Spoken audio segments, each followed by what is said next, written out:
Good morning, everyone. This is Nurse Eunice with Florida Training Academy, and today we're going to be discussing the legal and the ethical concerns pertaining to certified nursing assistants. If this is your first time joining us, please go ahead and subscribe to our channel. If you enjoy this video, by all means, like the video. We have multiple different topics that we cover every week. And so this week we still have safety, we have vital signs for CNAs, and then we have our playlist, which will help you prepare for your CNA exam, whether it's the written or the clinical test. So let's go ahead and talk about the legal and the ethical concerns. What do you need to know as a CNA? So, ethical challenges facing the CNA profession include multiple of topics, including the use of social media in relationship to the workplace, balancing the need to provide for patient care with the pressure to become more efficient in the use of time, dealing with conflict in the workplace, and also coping with staffing shortages. So, just as with other professionals, I want you to be aware of some of the concerns that could cause or jeopardize your statute, your standing with the I'm sorry, I'm for stuttering there. You're standing with your CNA license, and we're going to go ahead and begin this now. So, all right. So, number one, you should suspect that another CNA on your unit may have pushed a patient. I'm going to repeat that. You suspect that another CNA on your unit may have pushed a patient. What should you do? A, do nothing because you're not sure. B, immediately report this to the nurse. C, tell that CNA that they should go home. Or D, call the patient's family member. What do you think the best response is?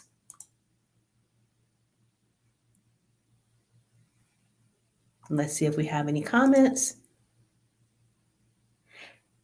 Good morning. Good morning. I need writing tests because I'm not passing the writing. Hi, Tania.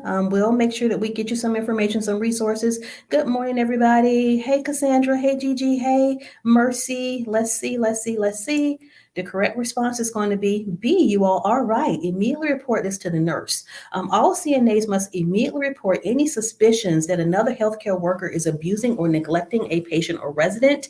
You do not need proof, and you do not have to be certain about it, but you must immediately report any suspicions. We are mandatory reporters. So once you report it, your nurse will then do an investigation. And of course, if there are any criminal charges or any of the charges are found to be true, then your nursing team will help support you and get more information and also support that patient. Number two, which technological advance is most likely to place you at risk for HIPAA or confidentiality violations?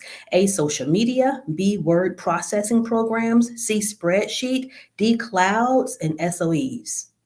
Good morning, Vivette.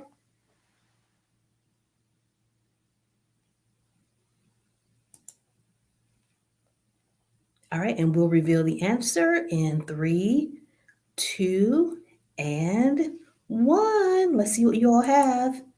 Social media, everybody. There were a few nurses on TikTok who were talking about nurse icks, and they got fired. So you want to be very careful what you post on social media, even though you may not be saying the patient's name. That could still be violating them, because if you say patient who had hepatitis and they were at your hospital, well, we can pretty much figure out what patient you're talking about. So the explanation says social media like Facebook can place you at risk for HIPAA violations. No patient-related information or comments should ever be put on social media websites. So great job, everybody. Number three, you're at a CNA in a skilled facility. A resident's attorney is there, having the resident sign papers and ask you to witness the proceeding. What should you do? A, get the resident CNA to act as witness because she knows the resident better. B, decline because you do not know if this resident is mentally competent. C, refer the attorney to the nurse for a proper witness to be provided. Or D, sign as the witness because all you are witnessing is a signature. How do you protect your license and protect your patient? Yes, great job, everybody. Great job. And we'll reveal the answer in three, two, and one. The response to this one is C. You're going to refer the attorney to the nurse for a proper witness to be provided. The nurse is in charge. The nurse in charge can provide the proper person within the facility to perform the witnessing. A CNA scope of practice does not include witnessing for a resident. Okay, so you would get that nurse, and we can get everything witnessed if the patient actually agrees. Number 4, you have been a CNA for 4 years. Your license has expired and you have been working outside of healthcare. How do you renew your license? A, take a CNA refresher course and apply for state testing. B, retake the CNA course because you are out of practice and pay your fees. C, apply for renewal and pay your fees. D, retake your state test and pay your fees.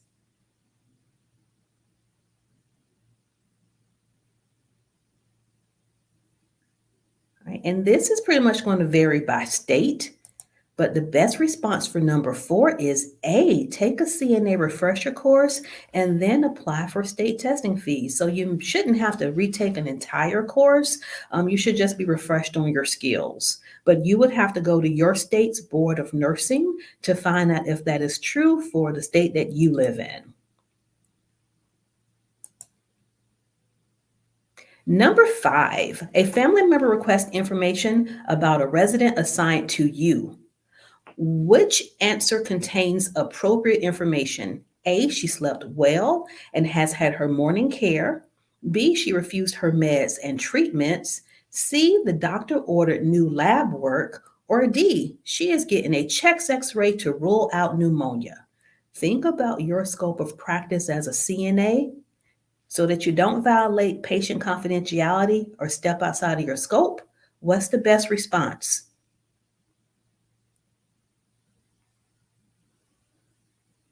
All right, you're quiet this morning. I'm revealing the answer in yes, Kador. Yes, Edna. Get great job. It is A. She slept well and has had her morning care.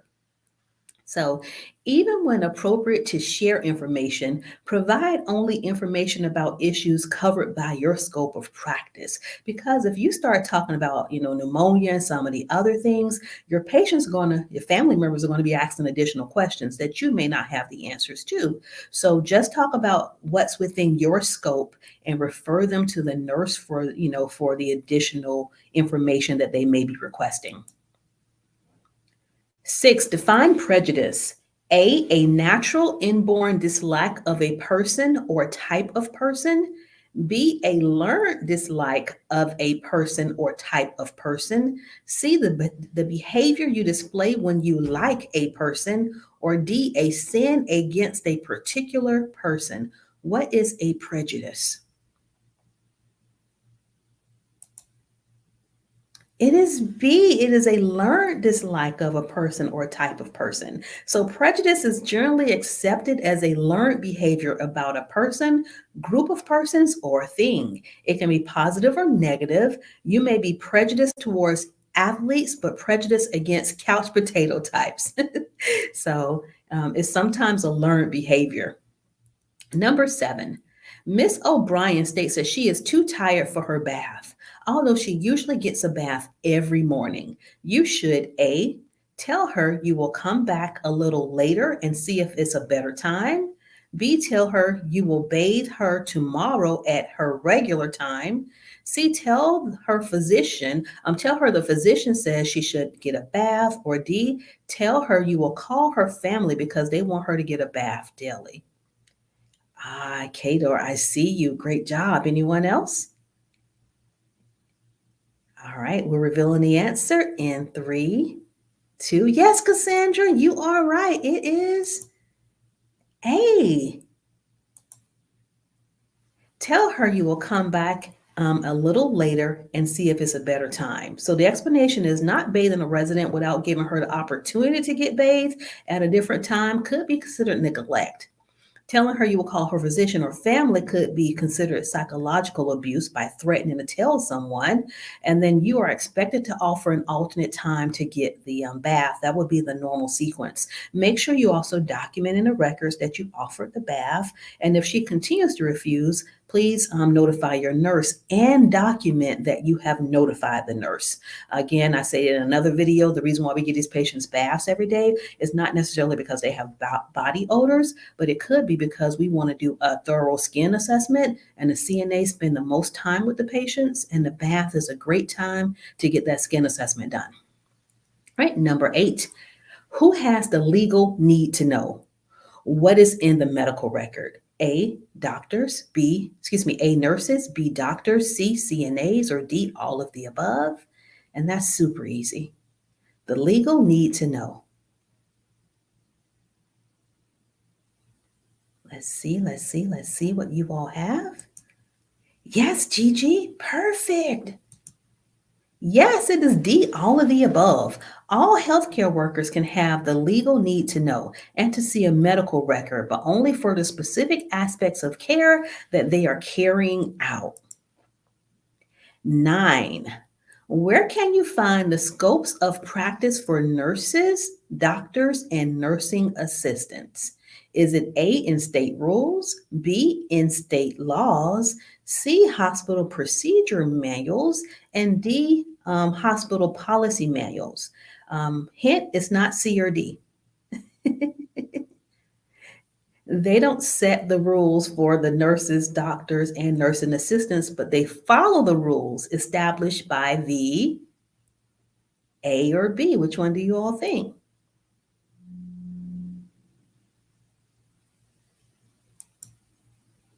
It's B, in the state laws. Explanation. State laws contain the scopes of practice for nurses, doctors, nursing assistants, and other healthcare workers. So whenever you have a question, if a nurse is asking you to do something and you're not sure if it's within your scope of practice, of course, you can check the policy and procedures within your facilities, but there's always state laws that tell you what a CNA can and cannot do. And if this is your first time tuning in with us, please subscribe to our channel. I look forward to training you and helping you pass your CNA CNA exam. I am so tongue-tied today on this Monday morning. 10, Mr. Golden is not able to ambulate independently. He keeps trying to get out of his wheelchair, and the staff must repeatedly respond to his wheelchair alarm. What action would be appropriate? A, place a restraint on Mr. Golden so he does not fall. B, call the family and ask them to come and sit with him. C, assist Mr. Golden to walk to the bathroom or to where he wants to go. Or D, turn off the alarm. And usually a CNA doesn't call the family, so it is not B. So if you chose B, give me another response. All right, Kador, you have it, Kador.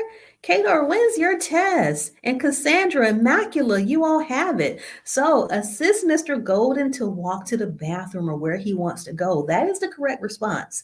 The appropriate response to the resident's repeated restlessness is to ensure basic needs are being met. Exercise and the opportunity to use the toilet may reduce his restlessness. Applying a restraint without a physician's order and clinical indication is false imprisonment, and family and distraction techniques should be tried only after ensuring the resident's physiological needs have been met. All right, so number 11, CNAs are personally responsible in terms of blank. All right, Kador, good luck, dear. A, patient outcomes. I know you're going to do great because you're really doing well on these questions. B, ethical actions. C, the Nurse Practice Act. Or D, the continuum of care. Think about the title of this video. CNAs are personally responsible in terms of revealing the answer in 3, 2, and 1. Vivette, that's awesome. You all are going to be CNAs before the new year. It's going to be B, everybody. CNAs are responsible for their ethical actions. That's why we're doing this practice test today in response to patient care. So, some of these personal responsibilities are following the law, ensuring patient safety, and always acting in an ethical manner.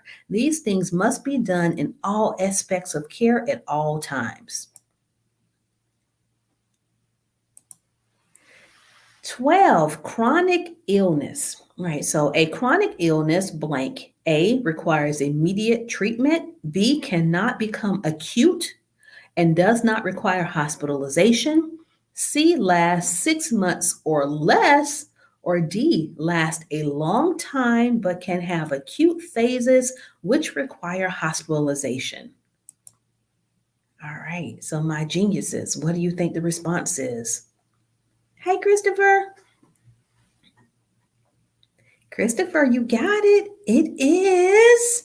Revealing the answer in 3, 2, 1. Yes, GD, it is D. So acute is short term. Acute is someone has, maybe they're having a breakout, a rash, that would be acute.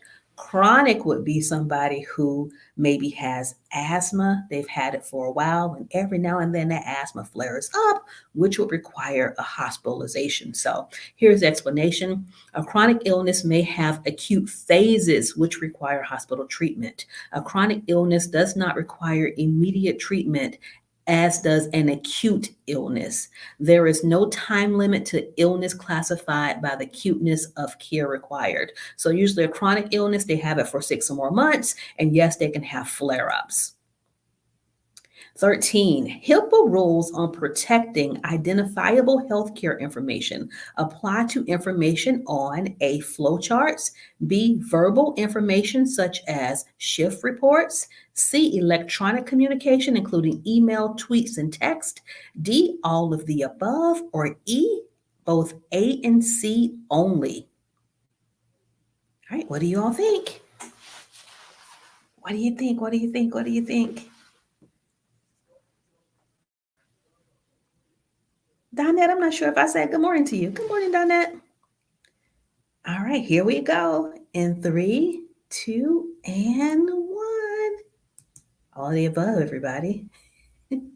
So HIPAA rules protect all communication regarding protected health information for consumers, patients, residents, and clients. So safeguard their information. Hey, Jeanette. 14. Which of the following is example of physical abuse? A slap to the person's hand. B, threatening the person. C, ignoring and isolating a person. D, leaving a patient soiled for hours. Physical abuse. I think Jeanette has it. Does anyone else agree with Jeanette? We'll find out in 3, 2, and 1. Vivette, Donette, Cassandra, Kador, yes. Physical abuse, you touched them. So explanation, slapping, hitting, and punching are examples of physical abuse. Physical abuse is defined as doing something that can physically harm or injure a person. 15, this one's hard. Which ethical term and definition is correct? A, autonomy, meaning do good. B, justice, meaning do no harm. C, beneficence or fairness. Or D, veracity or truthfulness. And since this one's so hard, some of these terms I know you haven't heard of, we're just going to go straight to the answer. And the answer is D, veracity, meaning truthfulness. So the ethical principle of veracity is defined as truthfulness. The other ethical principles are defined as below. Autonomy is a person's right to make their own decision. Justice is defined as fairness, and beneficence is doing the right thing. And you did good. I see you chose D. 16, which federal agency is responsible for infection control in hospitals and skilled facilities? A, the Center for Disease Control or the CDC. B, Joint Commission for Accreditation of Healthcare Organizations. It used to be called JCO, but now they call it the Joint Commission. C, Occupation Safety and Health Administration, or OSHA. D, all of the above. E, both A and C only. This one's tricky. It's not D. So give me another option. All right, I'm seeing some mixed reviews. I'll reveal the yes, Kador, it is E. And here's the explanation. So OSHA and the CDC both regulate, speaking of which, we'll be showing some videos with gowning, etc. today. So I'll make sure I post those a little bit later this evening. But those rules are set by the CDC. So OSHA and CDC both regulate certain aspects of infection control as regard either patients or as it regards to either patients or workers is what it should say. The Joint Commission is a private nonprofit organization that monitors patient safety in healthcare settings. While the Joint Commission has infection standards, it does not have regulatory authority. So they can monitor and they can report, but they're not the ones who actually get to change the laws and rules. That'll be OSHA and the CDC. 17. A patient has a goal of eating at least 50% of each meal. The patient refuses to eat, so a CNA force feeds the patient in order for them to reach their goal of eating at least 50% of their meal. The CNA has committed blank against this patient. A, assault. B, battery. C, physical neglect. D, emotional neglect. You force fed a patient, you touched them. So think of touching. You force fed them. What type of offense have you committed? All right, I'm seeing some answers, but I haven't quite seen the correct one. Let's see. We're going to reveal the answer in 3, 2, and 1. Battery. Battery, you force fed this patient. Battery happens when a person is actually touched without their permission. It is battery if a nursing assistant slaps or pushes a patient. And it is this is also physical abuse. So the fact that you touched them, forced food down their throats, this could have been somebody who was maybe anorexic or malnourished, but you don't force feed your patients. You would notify your nurse. All right, let's go to the next one. Number 18, Mrs. Stevens' husband has just left after a visit. She is confused and nonverbal. While providing care, you notice a new bruise on her upper right arm.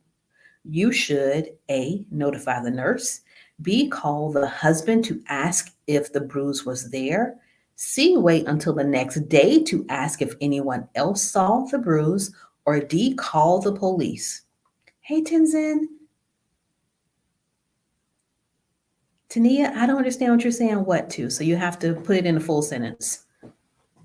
Yes, everybody, it is A. Great job. Notify the nurse. Explanation, new bruises as well as changes in condition or function should always be reported to the nurse immediately. Any investigation will be driven by facility policy and procedures. It is not in the CNA scope of practice to notify the family or the police. 19, this is a long one. The facility where you work has the policy of telling CNAs to clock out on time and then return to finish their work. Which of the following is not an accurate statement regarding the situation? A, if you have clocked out, workman's compensation does not cover you if you're injured. B, it's all right to do this so you can finish your work at a reasonable pace and not worry about the time. C, if you clock out, you are not covered by the facility malpractice insurance if you drop or injure a resident. D, it is against federal guidelines to require workers to clock out and continue working. So the facility where you work asks you to clock out, but they want you to keep working off clock, which is not an accurate statement.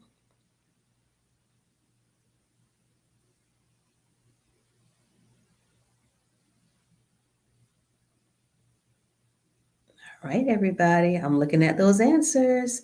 Close. It is B. B is the inaccurate statement, you all. So let's go back. So if you have clocked out and you get injured, there is a possibility that workers' compensation will not cover your injury. So when you clock out, please go enjoy your lunch break. Don't go back to work. C is also true. If you clock out, you may not be covered by the facility malpractice insurance if you drop or injure a resident, because technically you're not on the clock, you're not working. And D is also true. It is against federal guidelines to require your workers to clock out but continue working. So the only one that's false is going to be B. Okay, it is not okay to do that. If they want you to continue working, don't clock out. If you've already clocked out, clock back in. 20. You are working the 8 a.m. to 4 p.m. shift. You begin to vomit at 3 p.m. and you do not think that you are able to continue working. You decide to immediately go home without notifying your nurse supervisor. You have blank. A, enough sick time so that this is not a problem. B, finish all of your work so this is not a problem. C, seriously abandoned the patients. D, seriously abused and neglected the patients. You did not notify your nurse and you just went home an hour early.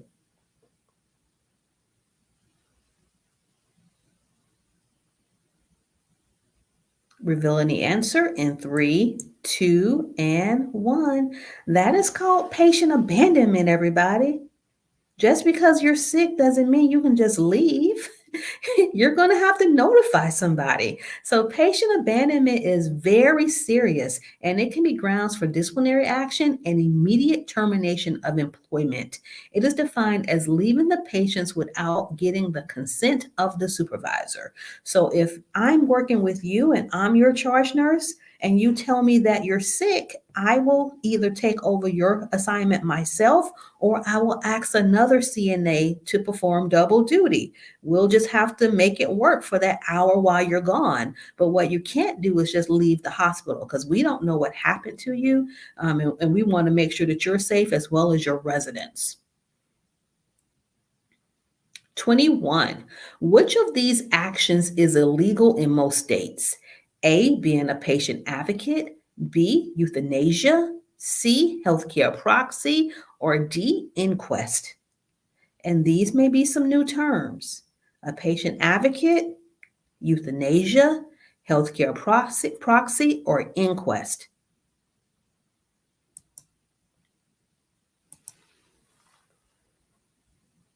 All right, so it's euthanasia, everybody.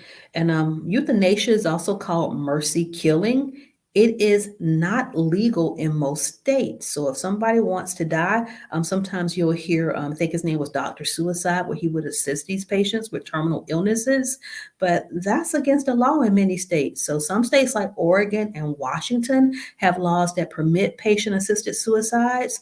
But most states, because the laws just changed, I won't even say most states. Some states still permit abortion, but healthcare proxy and inquest into the cause.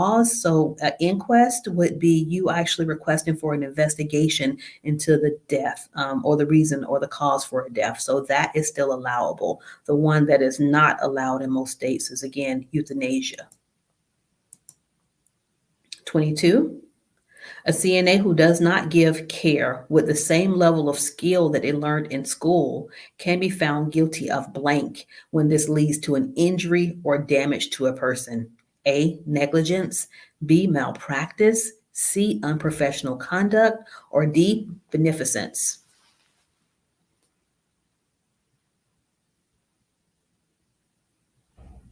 All right, Mercy.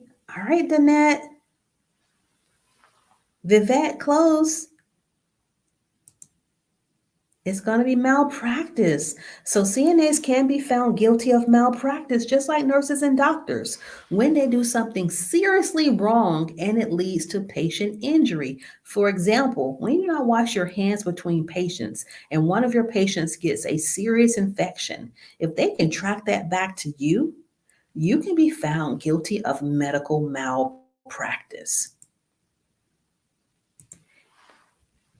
All right, 23. You witness your coworker place a resident's ring in her own bag. By not reporting this, what charge could you be found guilty of? A, theft, B, aiding and abetting, C, defamation, or D, negligence?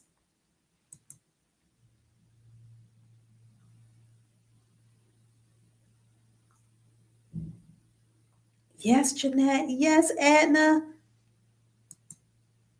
It is B, everybody, aiding and abetting. So, if you're witnessing wrongdoing and not reporting it, you're just as guilty as the person who's doing it. So, the coworker would be guilty of theft. Defamation is harming another person through false statements. Negligence is failure to provide reasonable care resulting from either action or omission. 24. You are a CNA at the hospital. The phlebotomist has left an uncapped needle on the bed and you have punctured your finger. What should you do first? A, put on a band-aid. B, pick up the needle and discard it in the sharps container. C, report to your supervisor. D, wash your hands. Kador. Christopher, excuse me, Christopher. I think you're right. I think you're right. Let's see. Revealing the answer in 3, 2, 1. You all, we don't want anyone else getting stuck with this needle. So please pick up the needle and discard it in the sharps container. The proper orders for your actions is the following. Pick up the needle and discard it in the sharps container. Clean the puncture site. Lots of soap, lots of water. Wash your hands. And then immediately report it to your supervisor for treatment and to fill out an incident form.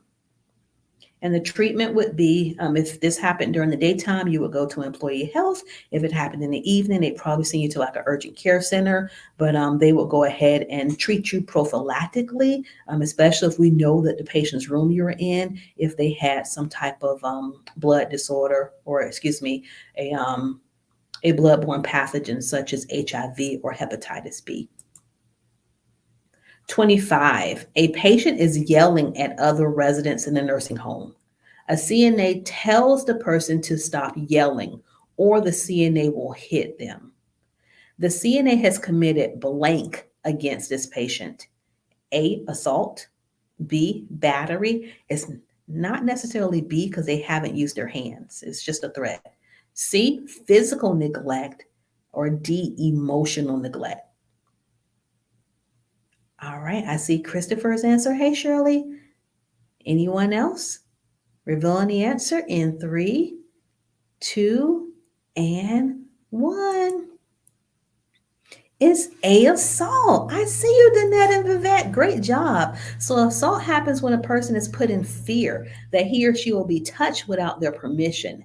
Telling a person that they will be slapped if they don't stop yelling is an example of assault and emotional abuse. So you all know how proud I am of you. I appreciate you all for joining me on this early Monday morning. And so if you're in Jacksonville, if you know anybody who's in the Florida area and they need CNA preparation for their test, our website is fltraining.com. And of course, you're on our YouTube channel now. So if you haven't liked and subscribed, please do so. And if you need uniforms, gifts, or you want to purchase our CNA workbook, we have that available on our Amazon store. So great job, everybody. I'm so proud of you. And for my 2 people who are taking their tests soon, I wish you all much success. You're so welcome, Kador. All right, everybody. If you don't have any further questions, I'll remain on the chat for a few more moments. Anyone have any questions, comments, or concerns before I exit the live stream? And just in case no one else has told you today, I'm going to type it into the chat because I think it's important to let you know as a CNA how valuable you are as part of our team. You're awesome. All right, everybody. I'll be back on a live stream tomorrow evening, and hopefully, I'll be less tongue tied. Bye.